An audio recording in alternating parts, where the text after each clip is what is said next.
Alright, how's it going, guys? I've been down here getting some trees cleared out because we are going to work on a new smelting area down here. We're finally going to get away from the bronze boilers and go to electric boilers, and we're going to try to double them up. So what I'm thinking is we're going to eventually rip out all of this up here along with all of this over here, and we're going to have separate areas over in this deserty area for each one. And I think we'll probably start with tin here in this area and work our way over. So first thing I need to do is look at, so tin crushing takes 2 seconds, and that should be the same for all the rest, which it is. Alright, and then smelting takes 6 seconds and produces 1 to 2 ingots. Tin takes 4 seconds. Nope, wrong one. 6 seconds, 1 to 2 ingots. Okay, so that means that I can do about 3 to 1 ratio for crushers to boilers or furnaces. So I have my crushers here, and if we set up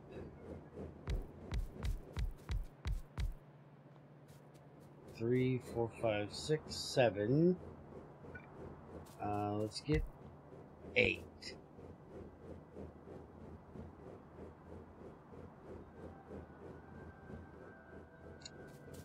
And have that come out onto a red belt, which we then will bring down this way and split off like this. And then we take our furnaces. Well, let me hold on 1 second. Okay, so this is going to be our output lane. And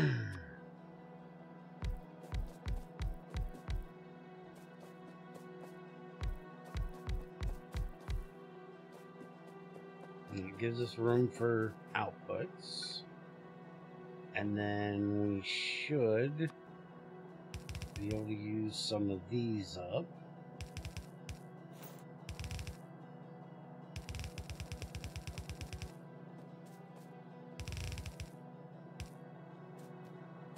And I said 2 to 1, right? So if I have 8 of these, I should be able to handle doing, I did say 2 to 1, right? 6 seconds, 2 seconds, 3 to 1. So I should be able to do 24 of these for 8 of those. So if I do this, and then just for now, I'm gonna change this probably in a minute, but this is just for idea's sake, I guess.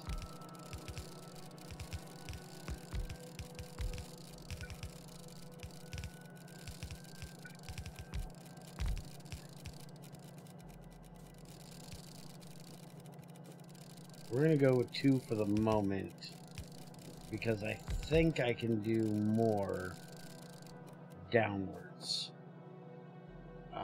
let's go ahead and this is going to be the output.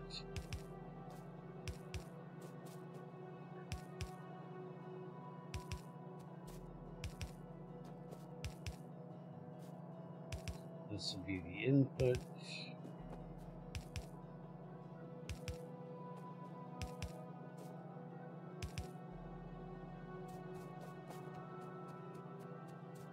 We need to do the same up here.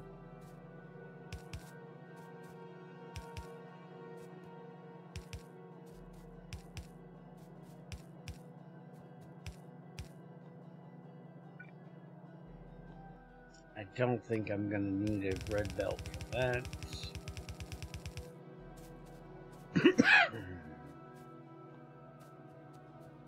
Alright, and we're going to... Am I really bringing coal and...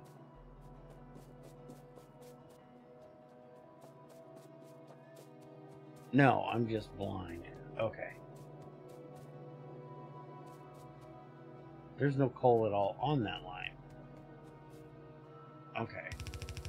So for right now, we can just extend this over here and up to here. All of that will be changed eventually when we do away with that set of lines over there.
I need more power lines, apparently. But that definitely doesn't look like the ratio I just sat here and spouted off. Excuse me. Alright, let me go get some power poles real quick. I'll be right back. Okay. More power poles, more inserters. And this is a cluster mess of poles. I will have to try to work on that a bit later, but this seems like it's plenty. It seems like it's too much, actually. And while I was up there, I grabbed some productivity modules, which we're going to be throwing into each one of these, because we're going to try to make as much out of as little as possible. And these productivity modules are going to consume 40% more energy, reduce our speed by 5%. Our productivity is going to go up by 4%, but our pollution is also going to go up by 5%. So that means that by putting 2 of them in here, our crafting speed is minus 10%. Our productivity is plus 8%. And our max consumption is 2.6 kilowatts for 80%. So almost twice the machine here at 5 kilowatts. So this is going to be very expensive to try to conserve our ores, and I'm kind of wondering if I really want to do it for something like tin. For something like gold, maybe, because gold is, you know, very small, where I actually don't know about tin, to be perfectly honest, because I don't see another tin vein available. Remember, we did the more spread out ores. Yeah, I'm not 100% sure I want to actually do that, because that is going to be awfully expensive on power. But we're going to try it. And we're going to do the exact same over here, which is going to have the same result, which is we're going to go from a crafting speed of 2.5 to a crafting speed of 2.25, but a productivity of 8%. Pollution goes from 6 to 11.8, and our power goes up to, let's see, 432 kilowatts plus 80% plus 10 kilowatts. So this says, so we're going to try it and see how it works, which means I got to make a whole lot more of these modules, because I do not have enough, because I'm only doing them one at a time, one stack at a time. But that's the idea that I have for this. And then down here, we'll just put the two together.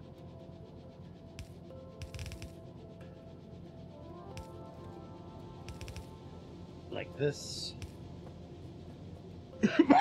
And that might end up moving because of how many of these we end up putting in. But I'm basically going to copy this over and do the same thing for the copper and for the iron.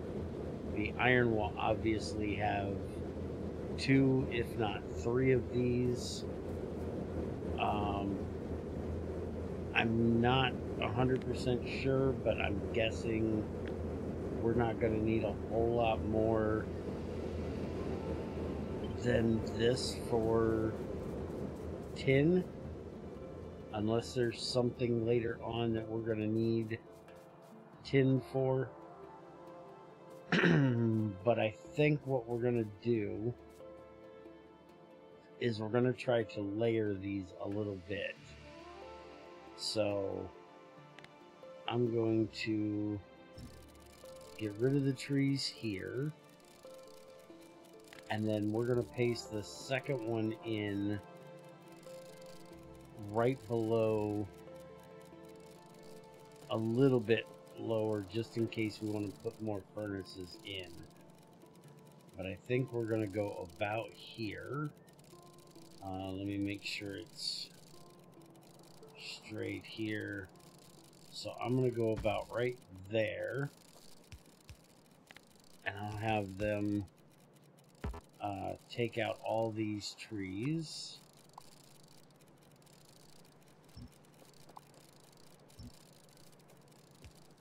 Might as well get rid of this batch over here as well.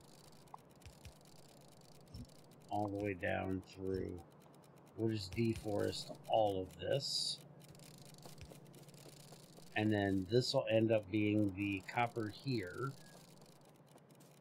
And then we'll put the iron even further down below that.